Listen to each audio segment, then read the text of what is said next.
Hello students, my self doctor Arun Vats. आज फिर एक नई वीडियो के साथ अब अपन शुरू करेंगे जनरल साइंस। काफ़ी दिन हो गए थे जनरल साइंस के बारे में अपन ने जिक्र नहीं किया था। तो बेटा, एक शायर ने कितनी अच्छी बात कही है, बीते हुए कल को तू बदल नहीं सकता लेकिन भविष्य तेरे हाथ में है। तो जो बीत गया उसको भूल जाओ, आने वाले भविष्य की तरफ अपन ध्यान देते हैं और टॉपिक शुरू करते हैं जनरल साइंस। तो बेटा टॉपिक शुरू करें, फटाफट मेरे चैनल को सब्सक्राइब कर दें, बेल आइकन दबा दें ताकि जितनी मैं वीडियो फटाफट बनाऊंगा वो आपको तुरंत उसका नोटिफिकेशन मिलता रहे। तो चलिए स्टार्ट करते हैं जनरल साइंस। जनरल साइंस में आज अपन पढ़ेंगे बेटा जूलॉजी के बारे में, थोड़ा सा ह्यूमन बॉडी के अंदर जो सिस्टम होते हैं उन सिस्टम के बारे में अपन डिस्कस करेंगे। जैसे आप लोगों ने पढ़ा हुआ है डाइजेस्ट सिस्टम, पाचन तंत्र, रेस्पिरेटरी सिस्टम, श्वसन तंत्र, रिप्रोडक्टिव सिस्टम, जनन तंत्र, सर्कुलेटरी सिस्टम, रुधिर परिसंचरण तंत्र, स्केलेटन सिस्टम, कंकाल तंत्र और most important point endocrine system, अंतःस्रावी तंत्र जिसे बोलते हैं। तो ये सारे तंत्र अपन पढ़ेंगे। आज अपन पढ़ेंगे पाचन तंत्र के बारे में डिस्कस करेंगे। पाचन तंत्र है क्या चीज़, किस प्रकार काम करता है। पहले इसका डायग्राम देखें। बहुत ज़्यादा बहुत बड़ा नहीं पढ़ना भी, हमें साइंस लेवल का काम नहीं करना। 10th लेवल का भी थोड़ा सा अपन ने +1 +2 लेवल का पकड़ना है, बहुत थोड़ा सा, क्योंकि +2 या +2 लेवल में भी बहुत ज़्यादा है। अपने को केवल जनरल साइंस एक जीके के पॉइंट ऑफ से बात करनी है। तो बॉडी के पॉइंट ऑफ से बात करेंगे बेटा। माउथ, ग्रसनी जहाँ से अपना भोजन जा रहा है उसको बाद ईसोफेगस या ग्रसिका कहते हैं। स्टमक, उसके बाद हमारा स्टमक होता है। लीवर, इसको यकृत है ये बेटा, याद रखना ये यकृत है जिसे लीवर भी कहते हैं, ठीक है। उसके बाद ये अग्नाशय पड़ा हुआ है, यहाँ से गई ये ग्रहणी, डिडोनियम जिसे बोलते हैं, ये छोटी आंत, बड़ी आंत, उसके बाद मलाशय, गुदाद्वार। अब मैं फटाफट विदिन 2 सेकंड के अंदर, 2 मिनट के अंदर आपको सारा बताता हूँ। खाना खाया, पहला हमारी बॉडी में हमने खाने को लेना है तो लार, इसके अंदर स्पेशल प्रकार के एंजाइम एक्टिवेट कर देगी। खाना ग्रसनी में गया, ग्रसनी में जाकर ग्रसिका ईसोफेगस में जाएगा, कोई पाचन नहीं होता। उसके बाद जाएगा अमाशय में। अमाशय एक प्रकार का हमारा एक ग्राइंडिंग सिस्टम है, या ये कहें अमाशय हमारा मिक्सी का काम करता है। ये क्वेश्चन बहुत बार आया हुआ है, हमारी बॉडी में मिक्सी का काम कौन करता है, तो याद रखना अमाशय। वो ग्राइंड करेगा जो भी आपने प्रॉपर तरीके से चबा नहीं खाना, वो चबाया नहीं है तो ऑटोमेटिक आगे जाके वो अमाशय में जाके वो ग्राइंड होगा। उसके बाद जो भी आप खाना खा रहे हैं, जिसे अपन बोलते हैं, पहले पढ़ चुके हैं balance diet, protein, fats, carbohydrate. अब वो देखेगा आपने चाउमीन खा रहे हो, पिज़्ज़ा खा रहे हो, बर्गर खा रहे हो, अब वो बहुत सारी आपने कंटेनमेंट फूड खा लिया। अब यकृत क्या करेगा, डिफरेंट टाइप के एंजाइम एक्टिवेट करेगा, अग्नाशय एंजाइम एक्टिवेट करेगा और यहाँ उसका डाइजेशन बहुत बढ़िया हो जाएगा।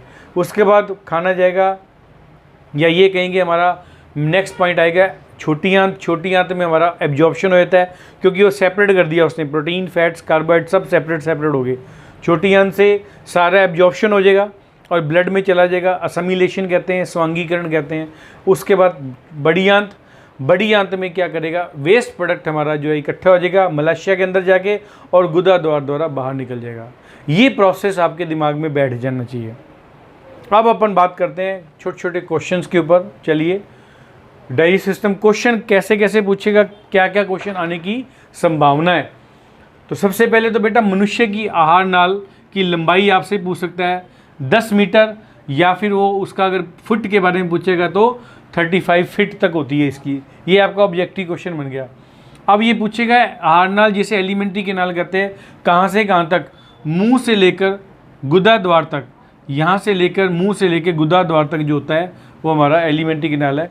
अब पाचन की विभिन्न अवस्थाएं जो मैंने आपको अभी डायग्राम में समझाया, क्या क्या था।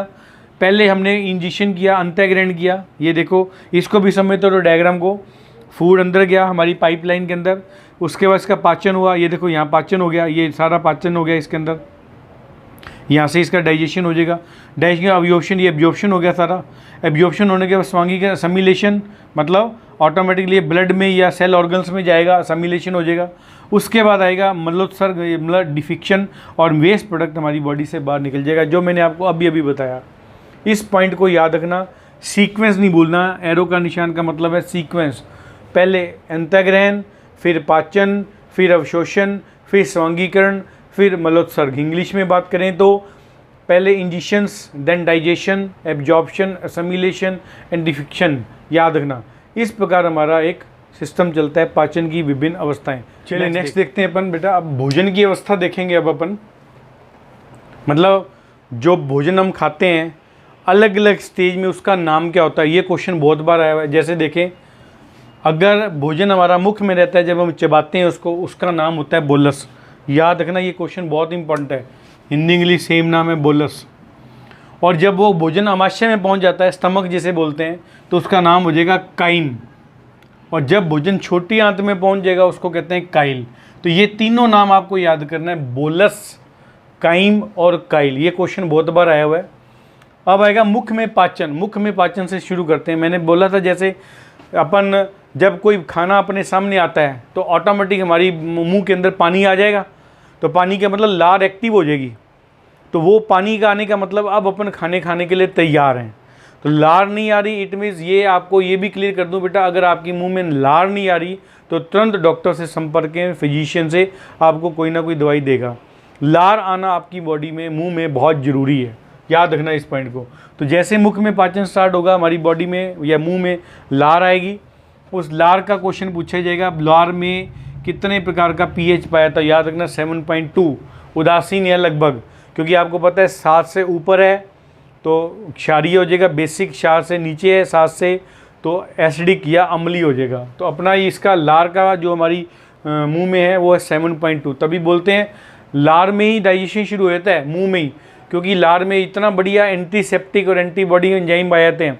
क्योंकि आपने कई बार देखा होगा बेटा, जीभ पे कट लग जाए या कहीं आसपास कट लग जाए, ब्लड भी आया था हमारे मुंह में, तो कभी अपन बैंडेज थोड़ी करवाएंगे, तो ऑटोमेटिक हमारी मुंह के अंदर जो लार पड़ी है वो एंटीसेप्टिक का काम करेगी और धीरे धीरे 1-2 दिन के अंदर वो आपका जख्म जो हो गया है, दांतों से कट लग गया है, जीभ कट गई है, तो वो बिल्कुल ठीक हो जाती है। ये याद रखना अपने को, ठीक है। चलिए शुरू करते हैं अपन। लार में पीएच अगर पूछेगा आपसे तो पीएच 7.2 है बेटा, याद रखना ये पॉइंट, ठीक है। जिसमें 2 टाइप के एंजाइम पाए जाते हैं, एक अमाइलेज या टाइलिन जिसे कहते हैं, और दूसरा एंजाइम है लाइसोजाइम। अब अमाइलेज टाइलिन का फंक्शन देखो, ये क्वेश्चन बहुत बार आया हुआ है कई क्वेश्चनों में, पेपर के अंदर कई पेपरों में पूछा गया। स्टार्च को माल्टोज में कौन बदलता है, या स्टार्च माल्टोज में किस एंजाइम की सहायता से बदलती है, तो याद रखना टाइलिन या अमाइलेज। दूसरा है लाइसोजाइम, आंसू व पसीने में भी पाई, ये क्वेश्चन बन गया, आंसू और पसीने में पाई जाने वाले एंजाइम का नाम बताओ, तो याद रखना लाइसोजाइम, ठीक है। और इसका काम क्या है, भोजन में उपस्थित बैक्टीरिया को नष्ट करता है। भोजन में जो भी हमारी बैक्टीरिया पड़े हैं या गलती से हमारे बैक्टीरिया आ चुके हैं उनको नष्ट करने का काम करेगा।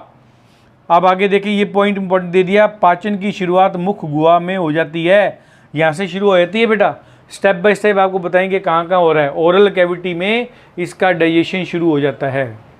अब आएगा ग्रेसिका, ईसोफेगस जिसे हम बोलते हैं फूड पाइप।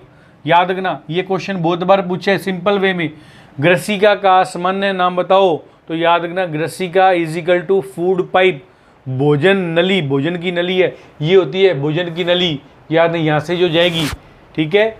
अब यहाँ देखना बेटा, इन दोनों को बहुत इंपॉर्टेंट है, थुनना मेरे बॉडी की तरफ देखना, इस तरफ से दोनों तरफ से हमारी, एक तरफ से फूड पाइप जा रही है और दूसरी तरफ से सांस नली जा रही है, दोनों बराबर है। उन दोनों को एक ही पॉइंट से ढका जाता है, वो है एपिग्लोटिस, याद रखना, जिसे बोलते हैं अधिग्रसनी। तो लिख दिया, भोजन को श्वास नली में जाने से रोकता है। कई बार अपन खाना खाते खाते बोलने लग जाते हैं ना, तो कई बार गलती से भोजन श्वास नली में चला जाए तो बहुत ज़्यादा प्रॉब्लम आती है। और कई बार तो ऐसा भी होता है बेटा, अगर बहुत ज़्यादा भोजन अगर श्वास नली में चला गया तो श्वास नली ब्लॉकेज हो जाती है और इंसान की डेथ भी हो जाती है। इस चीज़ को याद रखना, ठीक है। और मोस्ट इंपॉर्टेंट पॉइंट लिख दिया, इस भाग में पाचन की क्रिया नहीं होती। तो याद रखना, ईसोफेगस केवल मूवमेंट करवाएगा, भोजन का मूवमेंट करवाएगा, पाचन की क्रिया नहीं हुई तो मुंह में पाचन की क्रिया होगी, ईसोफेगस में पाचन की क्रिया नहीं हुई, आगे फिर पाचन की क्रिया होगी। अब क्वेश्चन आएगा एक बहुत बढ़िया बेटा, ईसोफेगस में भोजन की गति, ये क्वेश्चन डायरेक्ट पूछा जाएगा, ईसोफेगस में भोजन किस गति द्वारा गति करता है, तो याद रखना हिंदी में क्रमाकुंचन, इंग्लिश में पेरिलेसिस, याद रखना, पेरिलेसिस मूवमेंट या क्रमाकुंचन गति। क्रमाकुंचन गति कैसी होती है, इस प्रकार बेटा देखना, इधर से प्रेशर लगा और नीचे से खुल गई, फिर भोजन ऊपर से नीचे आ गया, फिर वो ऊपर से प्रेशर लगा, ये नीचे से खुल गया, इस प्रकार धीरे धीरे भोजन जो है अंदर चला जाएगा, तभी अपना भोजन वापस नहीं आता बैक। एक बार इसोफेगस को क्रॉस कर गया तो भोजन कभी हमारा वापस नहीं आएगा। इस पॉइंट को याद रखना, इस गति का नाम है क्रमाकुंचन। एक बार अंदर चलेगी तो ऑटोमेटिक गया, ये याद। नेक्स्ट नहीं बेटा, आमाशय में पाचन, स्टमक में पाचन किस प्रकार होता है। तो स्टमक के अंदर जो रस पाया जाता है, जो भोजन का पाचन करेगा, उसका नाम है जठर रस। याद रखना, इंग्लिश में कहते हैं गैस्ट्रिक जूस। ठीक है, क्वेश्चन क्या आएगा, एक तो पाचक का नाम बताओ, आमाशय में पाए जाने वाले रस का नाम बताओ, तो लिख दो, ढूंढ लो जठर रस या गैस्ट्रिक जूस। उसकी पीएच पूछ सकता है, मतलब पीएच कितनी होती है उसकी जूस की, तो 1.5। और मोस्ट इंपॉर्टेंट क्वेश्चन जो आएगा, स्टमक में भोजन की नेचर कैसी होती है, आमाशय में भोजन किस प्रकार होता है। याद रखना, एसिडिक अम्लीय भोजन बन जाएगा। अब याद रखना, भोजन का बॉडी में जब हमारी मुंह में था, इसोफेगस तक था, तब तक था उसका बेसिक। जैसे स्टमक में गया एसिडिक नेचर बन गई, आगे फिर बेसिक हो जाएगा, देखेंगे अभी आप। तो ये क्वेश्चन बहुत बार आया हुआ है, आमाशय में भोजन जो है, स्टमक में भोजन किस नेचर का होता है, तो याद रखना बेसिक नेचर का होता है। और सॉरी याद रखना, पीएच जो है 1.5 है, एसिडिक नेचर का होता है, बहुत इंपॉर्टेंट है। अब इसके अंदर 3 प्रकार के एंजाइम पाए जाते हैं, कौन कौन से, HCl, रेनिन और पेप्सिन। HCl हाइड्रोक्लोरिक अम्ल बैक्टीरिया को नष्ट करता है, एंजाइमों को सक्रिय करता है। 2-2, 3-3 कार्य लिख दिए मैंने। रेनिन क्या करेगा, दूध में उपस्थित प्रोटीन का पाचन करेगा, और पेप्सिन भोजन में उपस्थित प्रोटीन का पाचन करेगा। ये याद रखना, रेनिन क्या करेगा, दूध में जो प्रोटीन पाया जाता है उसका डाइजेशन करेगा, और पेप्सिन भोजन में जो प्रोटीन पाया जाता है, प्रोटीन तो दोनों में अलग अलग होगा ना, तो भोजन के प्रोटीन को तो डाइजेस्ट करेगा पेप्सिन, याद कर लो, और दूध के प्रोटीन को डाइजेस्ट करेगा रेनिन। ये पॉइंट इंपॉर्टेंट है, याद रखना। और हाइड्रोक्लोरिक अम्ल का काम क्या है, फिर रिपीट करो। एक तो मान लो गलती से बैक्टीरिया हमारी बॉडी में चला गया, बैक्टीरिया को नष्ट करेगा। दूसरा, एंजाइमों को एक्टिव कर देगा, एंजाइमों को भैया एक्टिव हो जाओ, भोजन आ गया है, भोजन आ गया, फटाफट एक्टिव हो जाओ, इसका डाइजेशन करना है, तो ये काम भी कौन करेगा, HCl। अब इन चारों पॉइंट को देखें। पहला पॉइंट है, वसा व प्रोटीन का पाचन आमाशय से शुरू होता है। ये क्वेश्चन बन गया, चारों पे 4 क्वेश्चन तैयार हो गए आपके बेटा। वसा और प्रोटीन का डाइजेशन आमाशय में शुरू हो जाएगा। यार वसा मैंने फैट, प्रोटीन है ही है। दूसरा क्वेश्चन क्या बन गया, रेनिन एंजाइम पनीर उत्पादक में, पनीर के प्रोडक्शन में भी हेल्प करता है, पनीर के प्रोडक्शन में भी हेल्प करता है, याद रखना। और तीसरा पॉइंट है, रेनिन मनुष्य के बच्चों में और गाय के बछड़ों में एक्टिव होता है। जो बच्चा होता है, तभी तो कहते हैं ना, बच्चे का फीड क्या होता है, केवल दूध पिया सो गया, दूध उसका डाइजेशन करने के लिए उसकी बॉडी में रेनिन बहुत ज़्यादा एक्टिव होता है, याद रखना। और last and most important point, renin वयस्क में एब्सेंट होता है। हमारी बॉडी वयस्क होता जाएगा ना, तो उसकी बॉडी में रेनिन एब्सेंट हो जाएगा, ख़त्म हो जाएगा, फिर ज़रूरत नहीं पड़ेगी उसको। ठीक है, ये तो आगे बेटा स्टमक के अंदर पाचन। ये क्वेश्चन बन गए 10-12 क्वेश्चन बन जाएंगे आपके। अब आएगा ग्रहणी में पाचन। ग्रहणी को क्या कहते हैं, डुडोनियम, याद रखना। ठीक है, पित्त रस कहते हैं। अब देखो, जैसे अपन ने बोला ना, आमाशय में कौन सा रस पाया जाता है, जठर रस, तो ग्रहणी में जो पाया जाता है उसको कहते हैं बाइल जूस। और मोस्ट इंपॉर्टेंट पॉइंट, जठर रस में तो 3 एंजाइम है, और मज़े की बात देखो, बाइल जूस में कोई एंजाइम नहीं पाया जाता। अंडरलाइन रट्टा मार लो दबा के, क्वेश्चन बन गया। और फिर बाइल जूस का क्या हो गया, पीएच 7.7, याद रखना।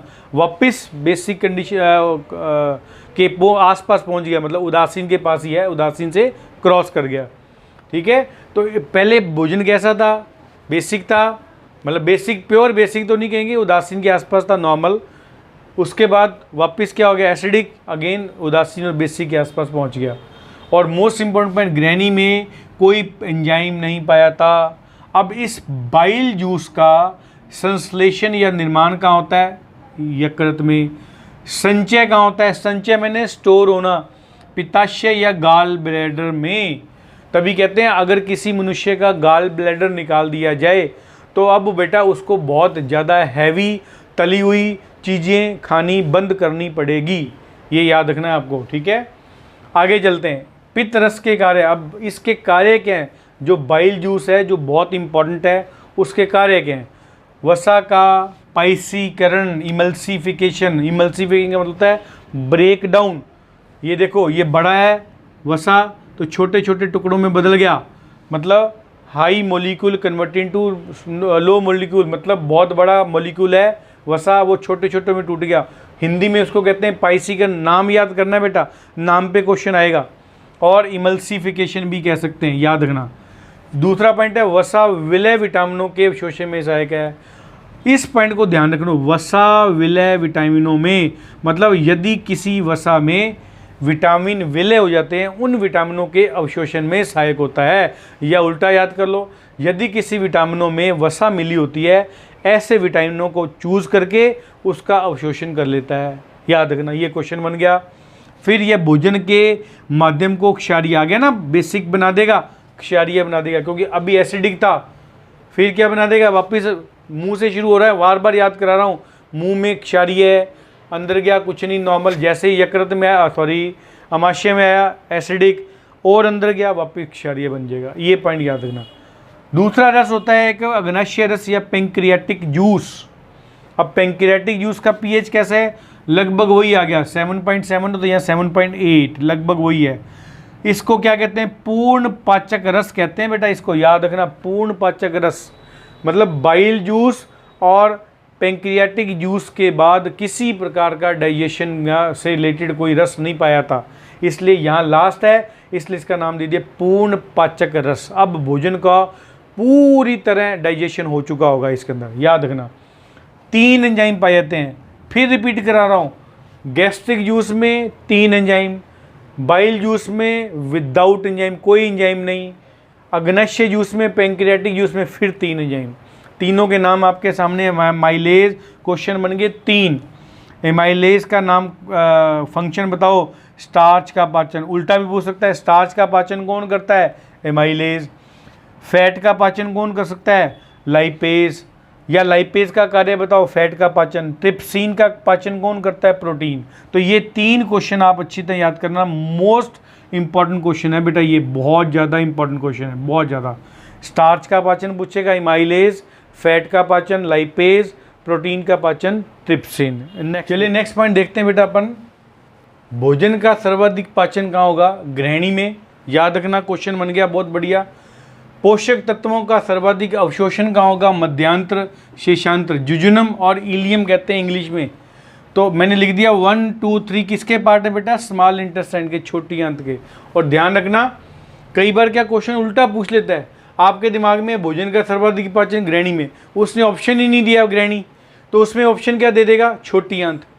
ठीक है, तो क्योंकि ये तीनों छोटी आंत के पार्ट है ना, तो इसलिए भोजन का सर्वाधिक पाचन छोटी आंत या स्मॉल इंटेस्टाइन में, सही आंसर है।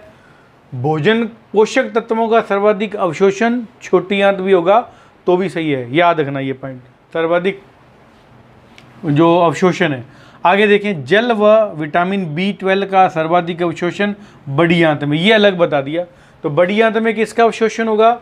जल का और विटामिन B12 का। विटामिन B12 अगर है तो, और जल है तो उसको भी अवशोषण कर लेगा, एब्जॉर्व कर लेगा, एब्जॉर्व करके बॉडी के डिफरेंट पार्ट में भेज देगा। ठीक है, तो ये तो आ गया इंपॉर्टेंट पॉइंट। अब आएगा सबसे important, last and most important point है, that is known as liver. इसके ऊपर क्वेश्चन कम से कम बेटा हर पेपर के अंदर एक दो क्वेश्चन जनरल साइंस के पूछेगा, क्योंकि इसमें सबसे इंपॉर्टेंट पार्ट है लीवर के अंदर। कैसे देखें, लीवर में वर्ड क्या होता है? हेपेटिक, अध्ययन, इसके अध्ययन का नाम भी दिया है हिपेटोलॉजी, याद करना, बहुत बार क्वेश्चन आया। यकृत के अध्ययन को क्या कहते हैं, या यकृत किस विज्ञान की भाषा में स्टडी किया जाता है? हिपेटोलॉजी। संख्या कितनी है? एक ही है हमारी बॉडी में। कहाँ होता है? राइट साइड में। मेरा राइट साइड ये है, तो यहाँ इस तरफ यकृत मिलेगा आपको, याद रखना, राइट साइड में। तो शुरू में याद रखना, मैंने राइट साइड और लेफ्ट साइड बोला हुआ है। बाहर इसका कितना है? 1.5 किलो या 1500 ग्राम, याद रखना 1.5 किलो या 1500 ग्राम। अब 3 इंपॉर्टेंट क्वेश्चन बन गए आपके, ये सारे क्वेश्चन बन गए।